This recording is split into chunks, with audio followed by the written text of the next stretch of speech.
tap that subscribe button.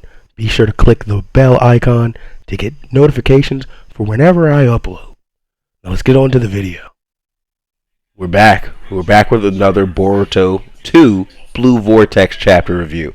I am super late. This chapter came out October 20th. We're 3 days away from the November chapter.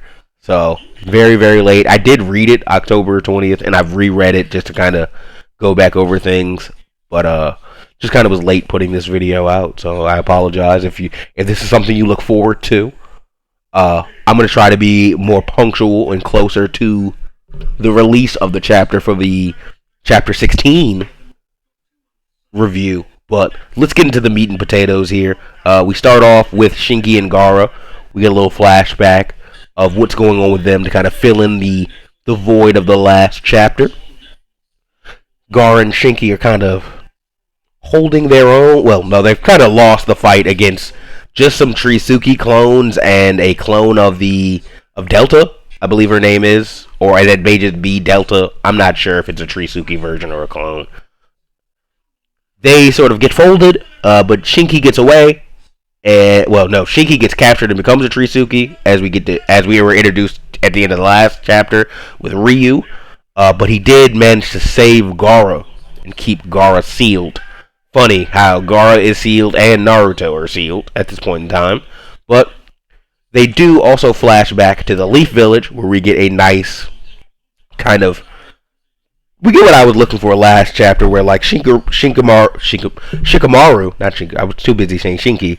Shikamaru and Kankuro get to have a great conversation and kind of wrap up what we just saw.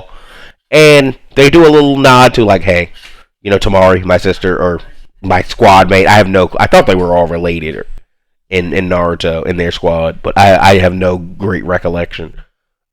I was like, don't tell Tamari that Gaara's sealed and his adopted son has become a treeman. She probably wouldn't take it well and would probably do something rash.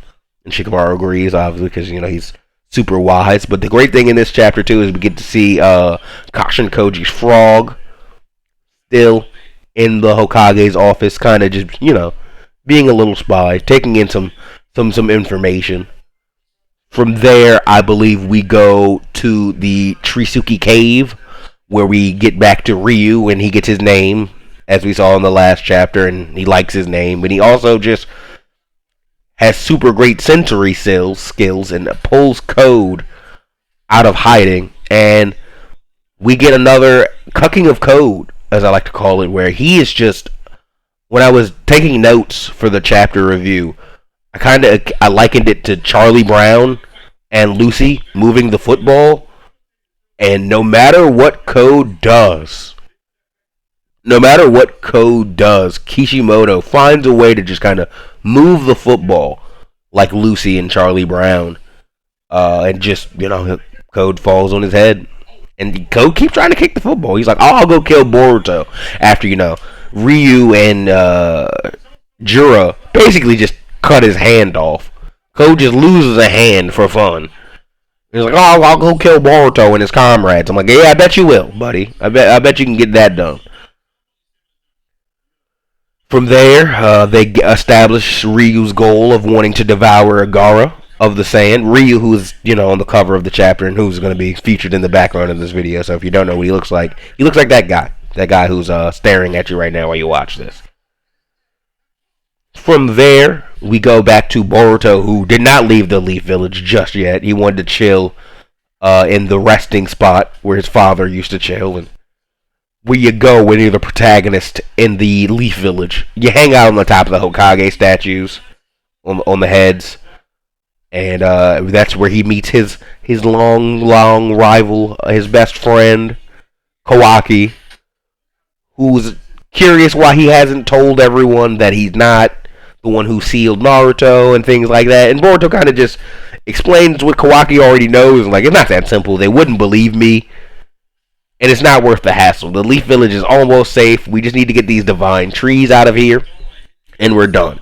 Boruto kind of continues his suicidal path and is like, listen, if we defeat the Trisuke and I'm still a problem, or Momoshiki takes my body, by all means, kill me. But he also lets Kawaki know that you couldn't do it because your powers are still limited by Amato. You have to and if you don't believe me, go ask him. He's maximized your regenerative ability so you cannot die and you'll just continue to regenerate in case Code pulls up on you. But he's weakened your offense ability so you never have the firepower to defeat me or Code. Very friendly thing for Boruto to do before he leaves, while also creating some more dissension and distrust. And then we get the end of the chapter. These Boruto chapters are great, but they're very introductory in a way. Like, we're getting introduced to post-time skip world and things like that and the new plights. I'm excited for us to get into some more meat and potatoes and see. I imagine in the next few chapters, Code will find Boruto. That's his current goal. So we're going to get a big fight between Code and Boruto. And I think in some of the leaks I've seen for chapter 16, I've seen like Konohamaru, who's always fun to check on. He's kind of like the good guy version of Code, where he can't do anything right. I'm excited to see the next Boruto chapters. I'm a big Boruto fan. And that's going to wrap up this review. And be on the lookout for the chapter 16 review. Hopefully in this week, since the chapter comes out this week. But that's going to be the end, and you have a nice rest of your day.